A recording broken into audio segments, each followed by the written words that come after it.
ধুবুৰীৰ প্ৰায় 4 লাখ টকাৰ মূল্যৰ কাঠসহ 2 চোৰক আটক। কাঠৰ দোকানত হোৱা চুৰিকাণ্ডৰ সমগ্ৰ দৃশ্যবন্দী চিচিটিভি কেমেৰাত। ফলিমাৰীৰ নুৰ মহম্মদ নামৰ ব্যক্তিজনৰ কাঠৰ দোকানৰ পৰা এই বৃহৎ কাঠ চুৰিৰ ঘটনা সংঘটিত হৈছে। ৰাইজে উত্তম মধ্যম দি চোৰ দুটাক আটক কৰি গতাই দিয়ে আৰক্ষীক। দীৰ্ঘদিন ধৰি কাঠৰ দোকানী নুৰ মহম্মদৰ কাঠৰ দোকানৰ পৰা বহু মূল্যৱান কাঠ চুৰি হৈ আহিছে বুলি অভিযোগ উত্থাপন কৰে নুৰ মহম্মদে। অৱশেষত ফলিমাৰী অন্তৰ্গত ধুবুৰী চহৰত অৱস্থিত আবু বক্কৰ শ্বেখৰ ঘৰৰ পৰা উদ্ধাৰ হ'ল চুৰি হোৱা বৃহৎ পৰিমাণৰ মূল্যৱান কাঠ।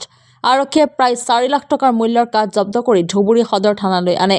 লগতে কাঠ উদ্ধাৰ হোৱা ঘৰৰ মালিক ধুবুৰী চহৰৰ বক্কৰ শ্বেখ আৰু চোৰ দুটা ক্ৰমে য়াছিন আলী আৰু নুৰ ইছলামক ধুবুৰী সদৰ থানালৈ আনে। বৰ্তমানে ধুবুৰী সদৰ থানাত ঘৰৰ মালিকসহ চোৰ দুটাক জেৰা অব্যাহত ৰাখিছে ধুবুৰী আৰক্ষীয়ে। নুর মোহাম্মদ কি হয়েছে? চারটে চোর চুরি করে আনিয়ে দুবছর বক্কারের কাছে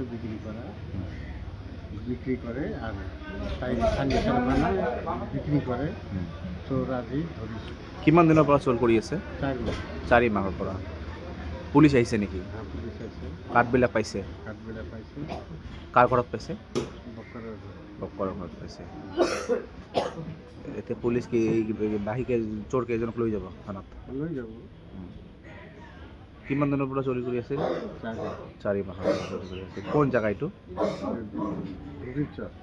ধুবুৰী চৰ ফলিমাৰী।